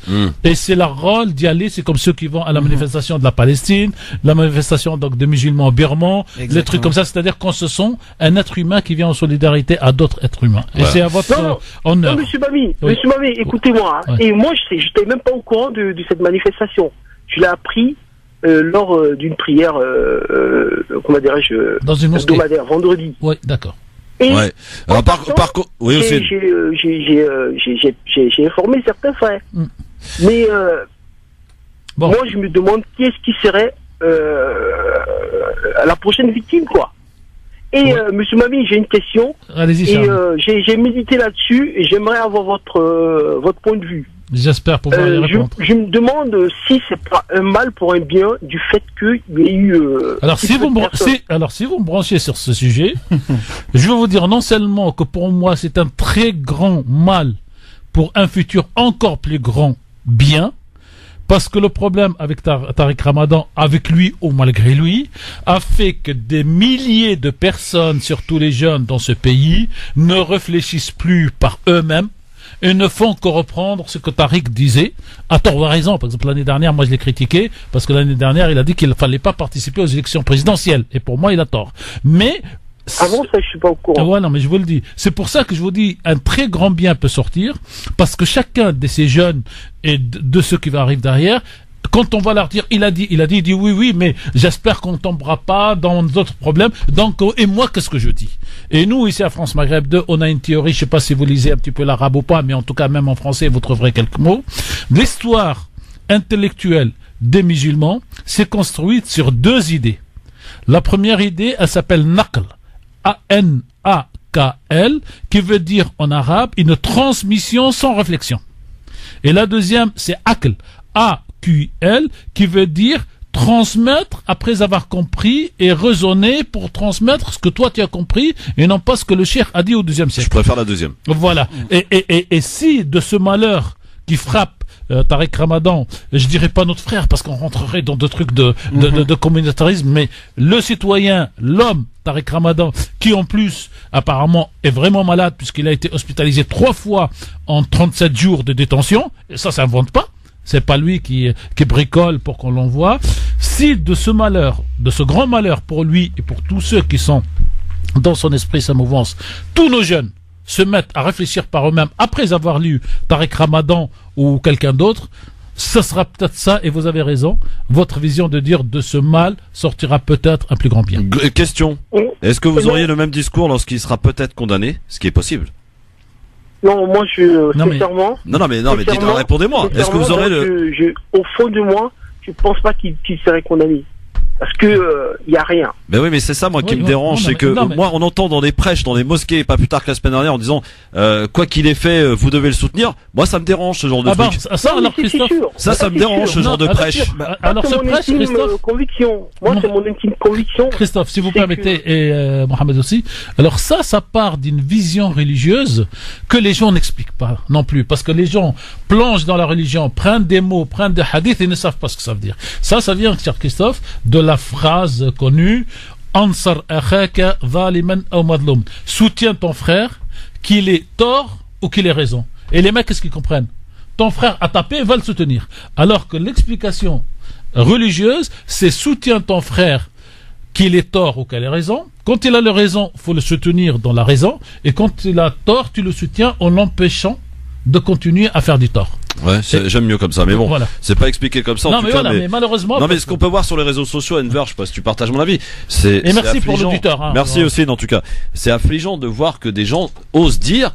C'est pas possible qu'il ait pu faire ça. Mais c'est parce que connais Tariq Ramadan, c'est pas possible. Mais arrêtez, 5 minutes. C'est parce que les gens, malheureusement, ne prennent pas les gens sont dans le pathos et dans la passion et ne prennent pas de recul. On dirait que c'est, ils sont dans l'émotion. Et la réalité de tout ça, quand bien même il est coupable ou pas, nous sommes coupables, je dis bien nous sommes coupables, et je dis pas simplement la communauté musulmane, c'est pour tous ceux qui parlent même d'injustice, parce que voilà, moi je persiste ici, Tariq Ramadan aujourd'hui vit une injustice, mais il n'est pas le seul, et on ne réagit pas pour les autres qui vivent cette même injustice. Alors attends, je précise, il vit une injustice par rapport à ses conditions par rapport à la procédure. La procédure juridique. Voilà, par rapport à la procédure juridique, bien sûr. On s'entend il vit bien. une injustice par rapport à la procédure juridique. Ouais. Et justement, il n'est pas le seul à vivre ce genre d'injustice en France par rapport à la procédure juridique, sauf que nous ne soutenons pas ces mêmes personnes inconnues, anonymes, qui justement vivent ce genre d'injustice. Donc après, il est logique. Pub.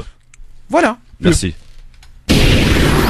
Merci d'être avec nous en direct avec Enver de Santos et Tarek Mami. Et ça discute. Ah oui, ça échange, ça échange. Hors pub. Bah évidemment, c'est pour ça que les pubs les sont débats là. sont longs. Hein, et heureusement d'ailleurs. Hein. Ouais. Bon, ce n'est que de la radio. Merci d'être avec nous en direct sur France Maghreb 2. Voici la vie tranchée signée Tarek Mami.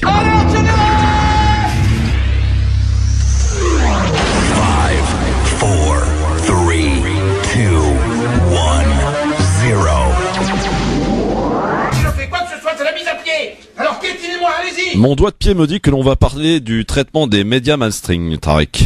Bonjour Christophe, bonjour Enver, bonjour à toutes, bonjour à tous. Mon avis tranché, j'utilise ce mot pour une fois, parce que Christophe me le demande. Ça y est, c'est rentré. Non, mais bon, faut bien vivre avec son temps et avec ses amis. L'actualité dans les médias mainstream au gré du vent qui passe. Depuis quelques années, et surtout depuis l'apparition en France des télévisions dites d'information continue et des réseaux sociaux, deux phénomènes copiés sur le modèle américain.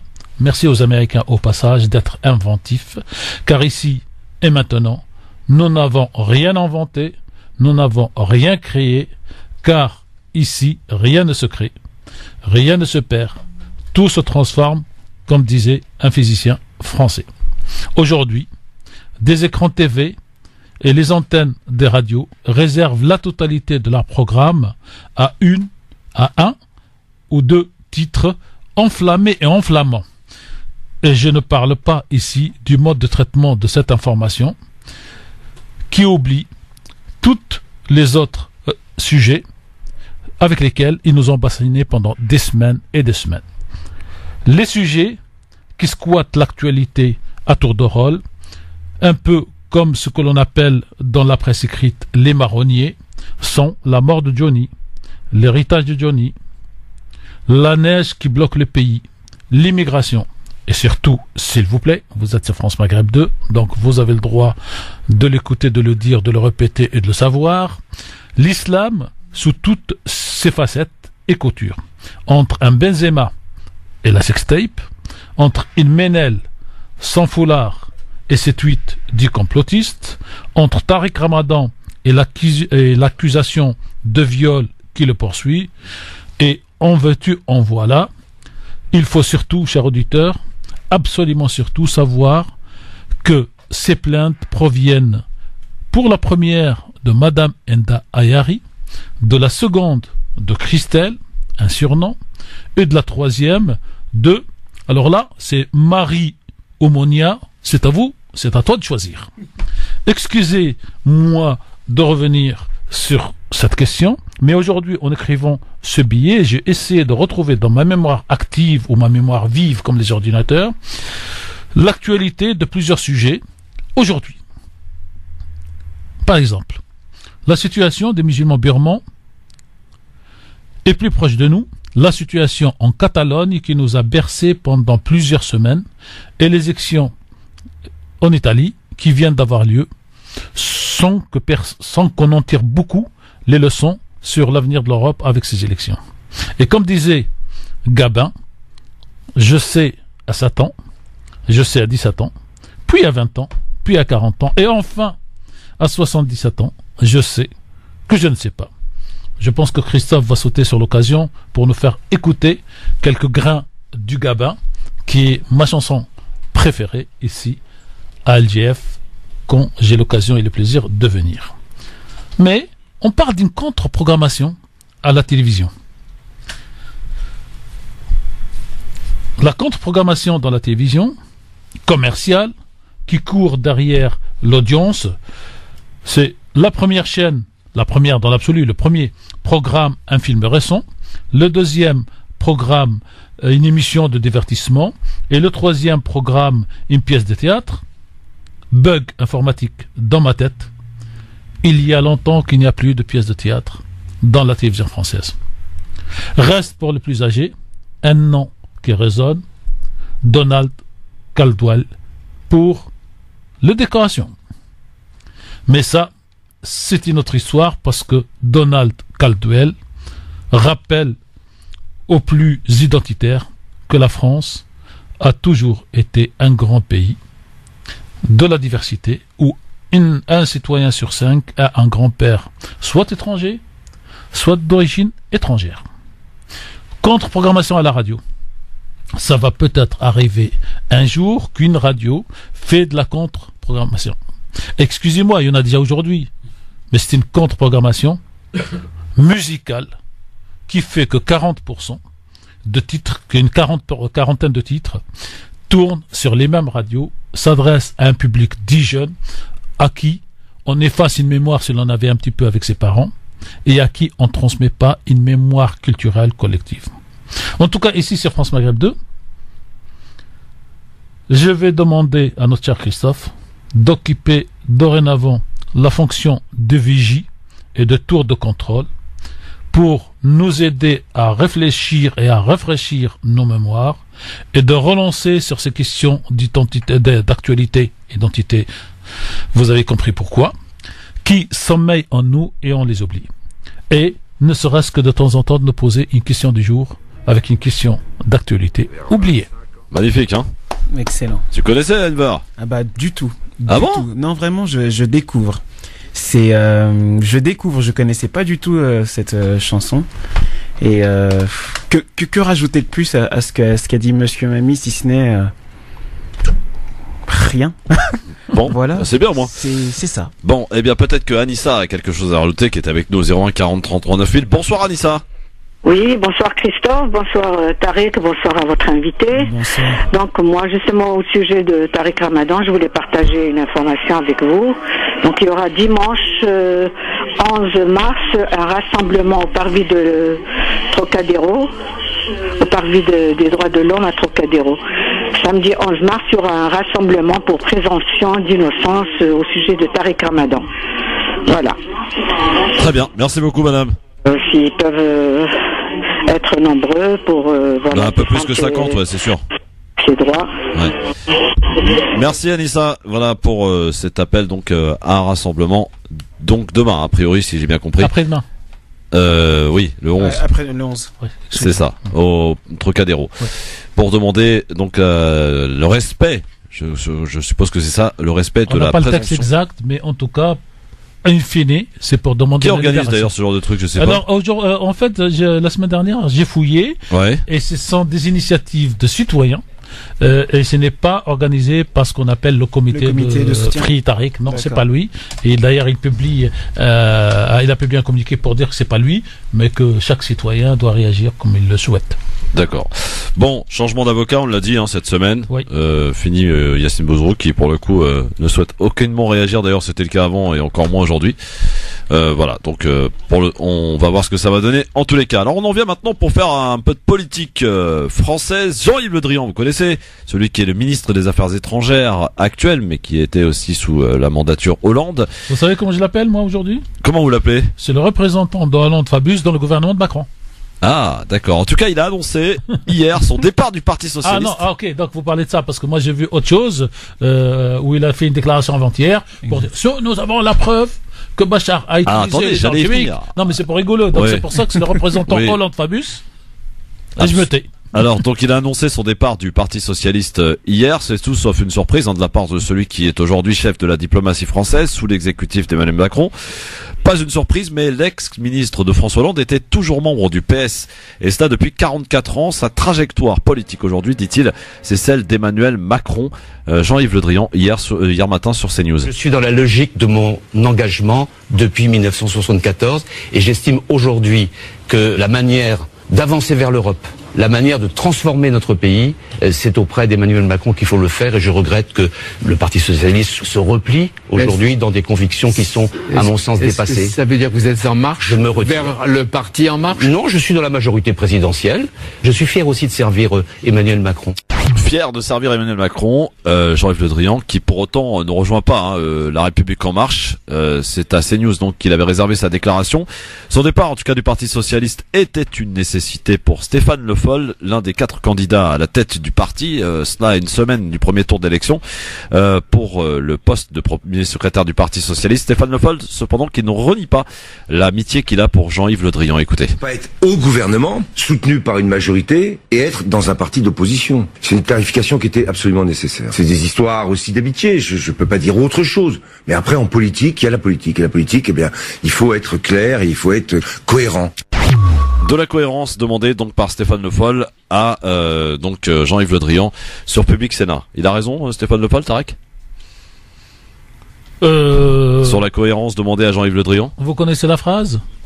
On ne tire pas sur les ambulances, ni dans un sens, ni dans l'autre, ni sur le volet, le côté droit de l'ambulance, ni sur le côté gauche de l'ambulance. Alors vous y faisiez référence il y a quelques instants. Effectivement, il n'a pas fait qu'annoncer son départ du Parti Socialiste. Il a aussi profité pour continuer de menacer la Syrie, en particulier Bachar el-Assad. Il a déclaré qu'effectivement, on est sur le point d'avoir des preuves que l'arme chimique a été utilisée par le régime syrien et que dans ce cas-là, évidemment, une attaque serait envisagée et prévisible. Est-ce que je peux être méchant ? Soyez méchant, allez-y, lâchez-vous. Vous êtes chez vous en même temps. Je reçois M. Le Drian en interview. Oui. À la fin de cette phrase, je dis, M. Le Drian, pourquoi vous l'avez pas fait en août 2013 quand vous étiez tout seul ? Vous allez faire en 2018-2019 avec un président de la République qui vous dit que je ne veux pas le faire, que vous allez faire ce que vous n'avez pas fait quand vous étiez avec un président de la République à des affaires étrangères. Je vous arrête, Tarek, parce que Emmanuel Macron a bien dit que si preuve de l'arme chimique utilisée par le pouvoir syrien nécessiterait une attaque. Eh ben, il rigolera aussi, c'était une phrase pour calmer Le Drian et quelques autres, parce que quand vous voyez les militaires français, ils disent ok, on va attaquer après. Est-ce qu'on a les moyens de notre politique là-bas ? Ça fait la politique du lâche. Je viens, je jette une bombe en haut, je m'en vais. Et après, il y a 15 salopards et 15 connards qui vont venir allumer les Champs-Élysées. Et on va dire, oh, bah, ça n'a aucun lien. La politique, c'est de la réelle politique. C'est Nixon qui le disait. Enver.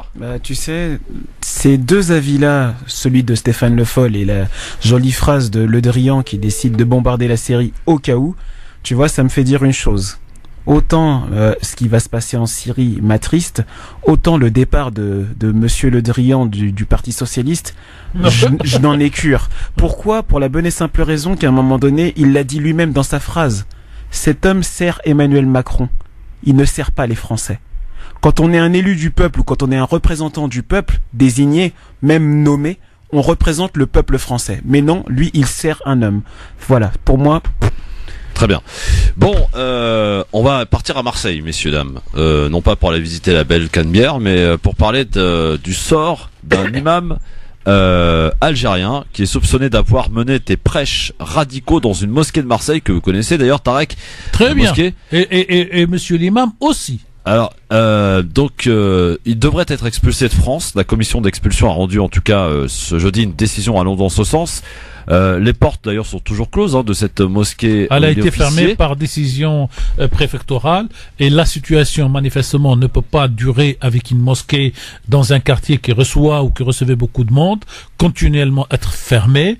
Un des présupposés politique et juridique pour pouvoir la rouvrir, il faudrait, dans la vision de l'administration française, expulser celui qui prêchait donc des prêches salafistes extrémistes, de manière à la transmettre à quelqu'un d'autre, en espérant que le nouvel islam serait meilleur que l'ancien islam. Alors, de cette mosquée. On dit qu'elle restera fermée 2 mois encore. Oui, mais c'est la décision qui a été prise, c'était pour 6 mois, je crois. Oui, alors dans cette enceinte, c'est là que l'imam a tenu des prêches alarmants pour les services de renseignement, qui ont donc consigné 25 au total ces 4 dernières années. Très influent notamment sur Internet, ce théologien fait figure de référence en matière de salafisme. On lui reproche aujourd'hui des incitations à la discrimination, à la haine et à la violence. Contre les femmes. Oui. Et puis également les cibles, les caricaturistes du prophète Mohammed, les juifs, les chiites, les chrétiens ou encore les auteurs d'adultère. L'imam aurait également appelé à prononcer en public Allahu Akbar pour effrayer les mécréants et décréter aussi que le djihad était préférable au pèlerinage, des propos qui contribuent à la salafisation de l'islam, concluent les services de renseignement. Des propos mal traduits ou mal interprétés, s'est défendu de son côté l'imam qui a proposé de cesser de ses prêches mais sans succès. La commission d'expulsion donc a donné son feu vert avant décision finale du ministère de l'Intérieur, donc dans les jours à venir. Enver, est-ce que c'est une bonne chose? Bah, la véritable question, c'est pourquoi ont-ils attendu si longtemps si c'est avéré? C'est vrai. Bah oui, non, mais ça c'est vraiment la véritable mignon, question. C'est gentil, mais Tarek, pourquoi ont-ils à Marseille, attendu on est si au longtemps? courant. À Marseille. Moi, ici à France Maghreb 2, bon, je veux pas raconter, encore une fois, on va pas tirer sur l'ambulance, mais on a eu affaire à ce monsieur, et ce monsieur a pour une fois ce qu'on appelle le double langage. C'est-à-dire, en clair, il fait certains prêches. Moi, j'ai l'écho des contenus de presse. Je l'appelle sur son portable et je lui propose de venir s'en expliquer à la radio de manière à enlever toute ambiguïté. Et je lui dis, si vous voulez pas parler en français, vous parlez en arabe, on traduit pour vous. Et la réponse, non. Je parle à mes ouailles, comme dit l'église. Je parle à ceux qui viennent me voir dans mon mosquée, mais je parle pas à l'extérieur. Bon, dans un instant, on va regarder les coups de cœur de Enver et Tarek. Il y en a un, c'est de l'humour, l'autre musique, donc formidable. Pour terminer la semaine et avant Libertad, vous aurez la parole au 01 40 33 9000. À tout de suite. France Maghreb 2, France Maghreb 2. Merci d'être avec nous, le LGF, le Grand Forum, pour les coups de cœur. À présent, on va commencer avec Enver. France Maghreb 2, le coup de cœur. Et ton coup de cœur est avec nous par téléphone. Exactement. C'est quelqu'un que j'estime beaucoup parce que déjà il vient de Marseille et que je suis supporter de l'Olympique de Marseille. Hein. Tu pouvais pas t'empêcher. Hein. Ah bah non, je peux pas m'en empêcher. Et après, c'est également parce que il a fait un travail formidable sur ma ville d'origine, qui est La Courneuve, un travail donc de réalisateur. Il a préparé certains documentaires. Et il y a une autre facette de ce monsieur qui s'appelle Ami Di Maria, qui est pour moi un futur grand humoriste. Il est déjà grand humoriste, mais pas encore connu comme il devrait. Et donc voilà, monsieur Ami Di Maria, je te laisse te présenter. Bah écoute, j'ai envie de te dire, il n'y a pas plus rien à dire, tu as fait ma journée. C'est gentil, c'est gentil. En tout cas, vous avez un nom qui se ressemble avec un grand joueur du PSG, Di Maria, évidemment. J'allais dire, mais après, j'ai envie de te dire, les vrais savent, mais PSG, c'est Massilia, c'est 2800 ans d'histoire. Après, je vais te dire, Marseille, c'est bon, bref, on va pas rester, on va pas toucher la frustration, malheureusement, des Parisiens. En plus, j'aime pas trop titiller ce genre de truc-là, parce que de savoir que des gens ont l'humeur qui est, on va dire, en relation avec un résultat de match de foot, c'est un peu bizarre. Mais bon, bref, quoi qu'il en soit, ça reste du sport. Et en plus, là, d'ailleurs, je viens de finir le sport, c'est pour ça que tu m'entends peut-être un peu essoufflé. Ouais, je vois ça. Je viens de finir de boxer, d'ailleurs, avec une personne qui s'est à ça. Donc, ouais, voilà, comme tu disais, là, je prépare la première de mon deuxième spectacle qui va se jouer au théâtre de 10h à Pigalle. Ce jeudi-là, jeudi 15 à 21h15, c'est la première, donc les entrées se font que sur invitation, donc ça veut dire que tout le monde peut venir à condition qu'il reste de la place. Il y a déjà une petite centaine de prises, il doit en rester une trentaine.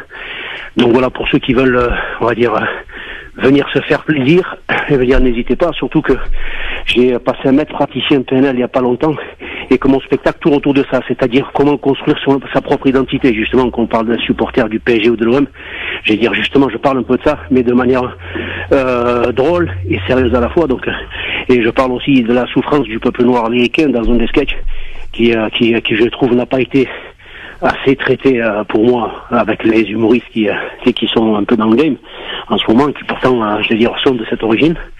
Donc voilà, il y a un peu tout ça. Il y a le couple aussi, je parle de la relation homme-femme, on va dire à quel point elle est dénaturée un petit peu, à quel point on veut la fausser, et sur des choses toutes simples en fait, tu vois. Surtout ton maître mot et restons gentleman. Le plus abouti. Absolument, voilà, et tout ça sans vulgarité, c'est ça qui est bien. Tout ça sans vulgarité, disais-je, et c'est ça qui est plutôt bien. J'ai pu découvrir un petit peu ton passage au Comedy Club. Allons à l'essentiel. Alors, si vous êtes intéressé pour passer une bonne petite soirée, rigoler, ça fait du bien aussi. C'est tout ce qui nous reste. J'ai envie de te dire, faut faire un truc tout simple. Ouais. Je veux dire, parce que le lien billet réduit a apparemment un petit souci, vu que c'est une date exceptionnelle. Il faut tout simplement me trouver sur Facebook, en l'occurrence, Ami Di Maria, H-A-2-M-Y, et Di Maria comme le joueur de foot mais attaché. Et vous me demandez en privé, vous me donnez juste votre nom et le nombre, et moi je vous réponds s'il y a de la place encore, et voilà, je vous confirme ou pas. Eh ben, c'est ce qu'on va faire. On va faire ça plus simple. On va mettre ça sur le lien de la page Enver sur Christophe Le Grand Forum, comme ça, hop. Ok. Eh bien, en tout cas, merci beaucoup et bon courage pour le 15 mars. Pas la première, mais le 15 mars. Bon courage, Denver, je te cache pas que tu m'as fait peur quand on m'a dit parce que t'es son coup de cœur, j'ai cru que t'allais me faire une déclaration d'amour. Oh, je t'aime, mon frère, je t'aime. Ah ouais, ok, je t'aime aussi, mais ça s'arrête là, on est d'accord. Ah, t'inquiète, je t'aime, mon Dieu. Merci beaucoup, à bientôt, et rendez-vous donc le 15 mars. Tarek, musique avec vous, c'est Ménel. Vous êtes adepte des complotistes? Non, mais je suis adepte d'une chose que je ne cesse de répéter. Je dis dans l'absolu, avec prétention, qu'un texte écrit pour défendre une cause doit pouvoir permettre de retirer un mot avec le pays ou le peuple concerné par cette cause, remplacé par n'importe quel autre mot pour une autre cause, pour un autre pays, pour un autre peuple, et marcher. Par exemple, vous écrivez un article pour soutenir le Bosniaque, et vous vous appelez BHL, pendant la guerre. Il faudrait que votre texte, qui est un très beau texte, et c'est pour ça que j'en parle, vous puissiez enlever le mot Bosniaque et mettre le mot palestinien, enlever le mot comment s'appelait Milosevic ou le général et mettre Netanyahou, et que votre texte tienne la route, et que vous venez pas derrière, cher Christophe, dire ah non, c'est pas la même chose, parce qu'un texte juste reste un texte juste. Je termine en disant que les textes justes sont des textes qui ont été dits par Mandela, et à ceux-là vous pouvez enlever tous les mots, rajouter d'autres, et ça marche. Et c'est pour ça que je veux à la fois qu'on écoute un petit peu Ménel, avant Libertad. Oui, Ménel, mais Ménel qui chante la Palestine, c'est-à-dire deux causes justes à défendre. Merci. Oublié ton nom. Palestine, Palestine, Palestine, Palestine, souris, Palestine, Palestine, Palestine. Que dire d'autre que ton nom et le crier aux horizons. Palestine, Palestine, laissez sourire la Palestine. Le même sourire derrière les mêmes larmes, la même détresse derrière les mêmes armes, la même tristesse derrière les mêmes chars, la même tendresse derrière les mêmes regards, les mêmes rancœurs derrière les mêmes colères. Les pierres jetées en l'air entre ciel et mer, pays condamné ou bien peuple banni, Gaza orpheline de Cisjordanie. Les oliviers des anciens déracinés, les enfants pleurent l'huile de leurs aînés, alors que les années ne cessent de filer. Les fleurs d'El-Aqsa ont toutes fané, rien n'a changé, tout est figé. La paix après la guerre après la paix. Les mêmes roquettes, les mêmes rescapés, les mêmes debout et les mêmes happés. Palestine, Palestine, Palestine, Palestine, souris, Palestine, Palestine, Palestine. Elle s'appelle Manel Ebtissem et elle est en train de nous préparer son tout premier album. On a vu sur Twitter d'ailleurs qu'elle est apparue avec Slimane.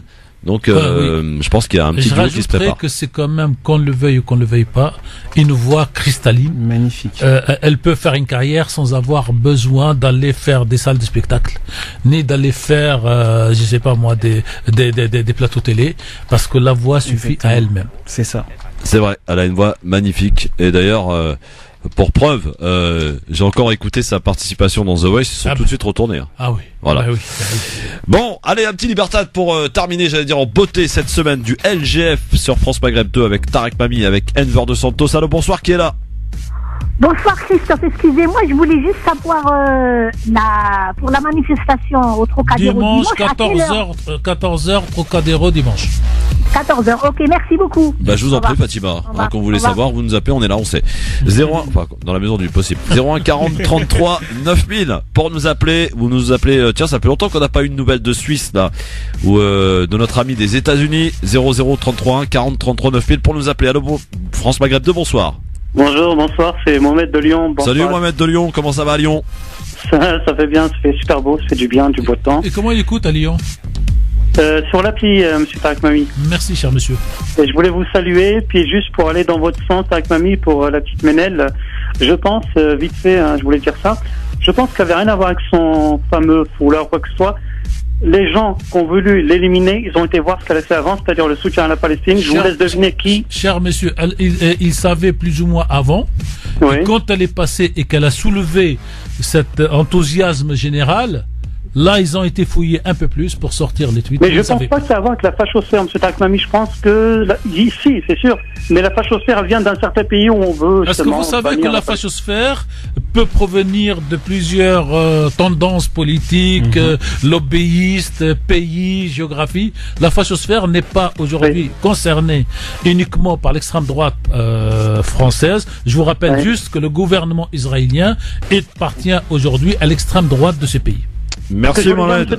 Oui. Pour terminer, il y a une petite milice qui se balade sur la fachosphère. D'ailleurs, Christophe, un de ces cas, je t'apparais hors antenne. Oui. Parce qu'il y a des petits extraits de votre émission qui se baladent sur certains forums de certains groupes. Oui. Ah bon? Je vous laisse deviner. Ah, mais un de ces quatre, on en parlera, Christophe. Avec grand plaisir. Avec grand plaisir, je vais vous dire quelque chose. Entre ça et nos amis d'une autre radio qui parlent de nous le dimanche après-midi, bah écoutez, formidable. Je vais vous dire quelque chose, cher ami.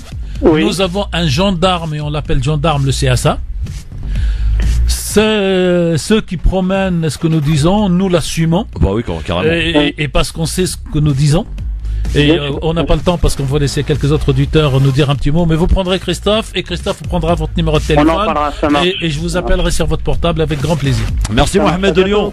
À bientôt. 01 40 33 9000. Oui, il paraît qu'on parle de nous le dimanche après-midi, Tariq. C'est pas grave. Nous on parle pas des autres. Nous on parle de nous-mêmes. Non, pas de nous-mêmes. Chacun fait son boulot. Et comme je disais, les règles d'usage vous les connaissez, donc pas la peine de vous les rappeler et tout le monde les respecte. Donc à partir de ce moment-là, la liberté peut s'opérer en toute tranquillité. Bonsoir, qui est là? Salut Youssef Francis. Salut Youssef, qu'est-ce qui se passe? T'as vu hier un vrai club européen, Marseille, qui gagne, qui fait honneur à la France, contrairement à On a dit qu'on tournait la page des foot de la France cette année. Non, mais vas-y, Youssef. Non, mais Marseille, c'est un vrai club européen. Ils font honneur à la France. Sartek, regarde. Il faut faire gaffe si on est éliminé quand même. Hein. Sartek. Ça devrait passer 3-1. Ouais. Et là, Marseille, il est à quel niveau là? 8e de finale de l'Europa League. Et il reste quoi? Il reste le quart, demi-finale. Demi-finale. Mais Donc, oui. il faudra qu'on gagne les 3 autres matchs, quoi. Oui, voilà, c'est ça. Faudrait déjà essayer d'en gagner un autre, déjà, ce qui serait pas mal. Si on gagne les 3, moi, je vous promets que finale au moins. Oui, mais je vous promets que j'enverrai une lettre de félicitations à M. Khalifi pour lui expliquer comment on fait du foot. Oui, bah, merci Youssef. Même Youssef à bientôt. ne réagit plus, là. Salut Youssef. Oui, Marseille a gagné 3-1, tout le monde est content, c'est magnifique, parfait. Christophe, on va faire une règle du jeu dans le foot. Ouais. Le club français qui va le plus loin dans une compétition doit être soutenu pour tous. Est-ce que ça vous va? Bah oui, ça me va. Okay. À partir du moment où tout le monde joue le jeu. Non, mais on joue. Moi, quand je vois les titres de la Provence, ça m'écoeure, excusez-moi. Mais je parle pas de la Provence, je parle de l'LGF, de France Maghreb. D'accord, mais c'est tout. Quand je vois le PSG qui joue en Ligue des Champions, en 8e de finale, certes, contre une grande équipe qui s'appelle le Real de Madrid, et que la Provence titre tous avec Zizou, et que le lendemain un titre que j'ai même pas envie de répéter, je trouve ça limite scandaleux. Oui. Et si ça avait été Marseille à la place de Paris, j'aurais autant été choqué si le Parisien avait fait un truc pareil. Donc on fait cette règle pour LGF, c'est déjà voilà. France Maghreb 2, bonsoir, une dernière. Bonsoir, qui est là? Allô? Bon, parti. On va peut-être en prendre un autre pour terminer l'émission, évidemment. Je vous rappelle que ce soir, vous allez retrouver dans 1 heure maintenant l'émission Parler Islam avec le professeur Samir Abstam qui, pour le coup, répondra à toutes vos questions, vos interrogations, vos doutes sur votre belle religion qu'est l'islam. 08 92 23 99 50 à 19h. Allez, le dernier, la dernière. Islam. France Maghreb 2, bonsoir. Oui, bonsoir. Bonsoir, cher monsieur, quel est votre prénom? Ahmed. Ahmed, vous nous appelez d'où? Bonsoir Ahmed. Bâtigny-sur-Orge, dans le 91. Qu'est-ce qui se passe, monsieur Ahmed, avec cette voix très grave, très mal? Je vous ai déjà appelé il y a pas longtemps, ça concernait je sais plus quoi, ça pourrait des autres sujets. Mais là, je vous entendais parler tout à l'heure par rapport à Tariq Ramadan. Oui. Par rapport à l'histoire, j'ai l'impression que... Comment ça s'appelle, on dirait que vous essayez d'aplanir un petit peu la chose. Comment ça s'appelle, on doit croire que les accusations qui sont proférées par les médias mainstream sont forcément vraies. Et si on pense le contraire, on va, comment ça s'appelle, on tire tout de suite sur un peu sur le complotisme ou... Cher monsieur, si je peux me permettre, Christophe, j'ai fait un billet en tant que responsable de la radio qui s'appelle l'affaire Tariq Ramadan est-elle le nom de quoi? Un truc comme ça sur YouTube. Une affaire politique? Non, mais vous allez lire et vous allez voir ce que nous pensons de ce dossier. Bon, en tout cas, non, on n'est pas là. Vous savez, nous, on parle de présumé innocent, on parle de présumé coupable, on parle de tout ça, donc avec toutes les règles d'usage. Voilà, le titre exact, de quoi l'affaire Tariq Ramadan est-elle le nom? Voilà. Et c'est sur YouTube. Ce que je voulais dire, c'est que, d'accord, pour ça, je suis d'accord, chacun a le droit d'avoir son opinion, on peut être considéré comme ce qu'on veut, du fait de penser quelque chose, mais il y a quand même des choses qui sont pas mises en évidence dans cette histoire. Allez écouter sur YouTube, cher monsieur, et vous allez trouver. Entre les pseudo-accusatrices. Tout ça, c'est sur YouTube, cher monsieur. Avec le milieu de Valls, avec les juges qui ont été saisis. Donc, on est en droit de se poser quand même des questions. Encore heureux qu'on se pose des questions. Tout le monde se pose des questions. Mais en tout cas, ici. Vraiment, sincèrement, allez neutralité. Sans prétention, allez écouter cette chronique de quoi l'affaire Tariq Ramadan est-elle le nom, et vous allez trouver tout ce que vous êtes en train de dire sur monsieur. Merci en tout cas. Moi, je peux vous conseiller un truc sur Algérie patriotique. Il y a eu un article d'un journaliste algérien qui est pas mal non plus sur cette histoire. Sur Algérie patriotique, j'irai voir. C'était cette semaine et il y a la photo de Tariq Ramadan. Je me souviens plus du titre de la. Très bien. Eh ben on ira voir. Merci en tout cas de votre appel et à bientôt du côté de Brétigny-sur-Orge. Merci. Bon week-end à tous évidemment sur France Maghreb 2. Enver, merci beaucoup. Merci beaucoup Christophe. Merci beaucoup Monsieur Mami. Merci à toutes et à tous. Merci à toutes et à tous. Donc parler islam à 19h et à partir de la semaine prochaine à partir de 20h. Et puis bon week-end pour bien rigoler avec notre ami Medjehed qui va vous faire rire, sourire et gagner des cadeaux. 18h04 sur France Maghreb 2. L'heure du rappel de l'actualité de ce vendredi soir, c'est avec Marine Garel pour le Flash. Chère Marine, bonsoir. Bonsoir à tous. Salah Abdeslam entendu ce matin par un juge antiterroriste au palais de justice de Paris. Le seul membre vivant des commandos du 13 novembre devait initialement être entendu en janvier dernier, mais l'audition avait été annulée en raison d'une grève des gardiens de prison. Depuis son incarcération en France, à Fleury-Mérogis, Salah Abdeslam a toujours refusé de répondre aux questions du juge, mais cette fois il a parlé pour dédouaner un de ses amis. Il est accusé d'avoir aidé Salah Abdeslam dans sa cavale. Emmanuel Macron débute aujourd'hui une visite d'État en Inde. L'objectif est de renforcer la présence française dans le deuxième pays le plus peuplé du monde. Même si les exportations françaises ont augmenté de 30% l'an dernier, le marché reste encore largement sous-exploité. Les grands axes de la réforme de la justice présentés par le Premier ministre Édouard Philippe et la ministre de la Justice cet après-midi. Nicole Belloubet a déjà donné des détails dans la presse et elle annonce la fusion des tribunaux d'instance et de grande instance quand ils sont situés dans une même ville. L'Union européenne applaudit le sommet entre Donald Trump et Kim Jong-un. Il est prévu d'ici la fin mai. Et pour Bruxelles, c'est un développement positif. La chancelière allemande salue aussi cette rencontre annoncée la nuit dernière. Pour Angela Merkel, c'est une lueur d'espoir. En Syrie, une partie du convoi humanitaire qui s'est rendu dans la Ghouta orientale ce matin est déjà rentrée. Les rations alimentaires transportées ont été livrées. Les bombardements ont repris ce matin dans ce fief rebelle proche de Damas et pilonné par le régime. Ils ont menacé le convoi. 2 adolescents de 13 et de 16 ans ont été interpellés hier soir à Paris. Ils sont soupçonnés d'avoir agressé 3 enfants de 12 ans samedi et mercredi dernier pour leur voler leur téléphone portable. Ils ont ensuite forcé une de leurs victimes à se jeter dans l'eau glacée du canal de l'Ourcq et ils y ont poussé les 2 autres. Sport, le début de la 29e journée de Ligue 1 de football. Ce soir, Strasbourg et Monaco ouvrent le bal. France Maghreb 2, service, info, musique, divertissement. France Maghreb 2. France Maghreb.